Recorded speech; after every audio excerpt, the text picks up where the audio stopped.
हरे कृष्णा. प्रिय भक्तांनो, आज अत्यंत पवित्र आणि पावन दिवस आहे आणि तो दिवस म्हणजे कामिका एकादशी.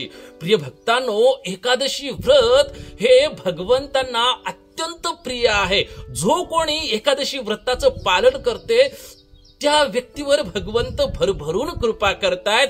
विशेष करून आजच्या कामिका एकादशी बद्दल सांगितलेलं आहे की जो कोणी भगवंतांच्या चरणकमलावर, भगवान श्रीकृष्ण, भगवान विष्णू यांच्या चरणकमलावर तुलसी पत्र भक्तिभावाने हृदयापासून अर्पण करतोय, सांगितलं आहे की त्याच्या हातून किती मोठी पातक झालेले असतील, ब्रह्म हत्येसारखे जरी पाप झालेले असेल तरी तो व्यक्ती त्या पापातून मुक्त होतो.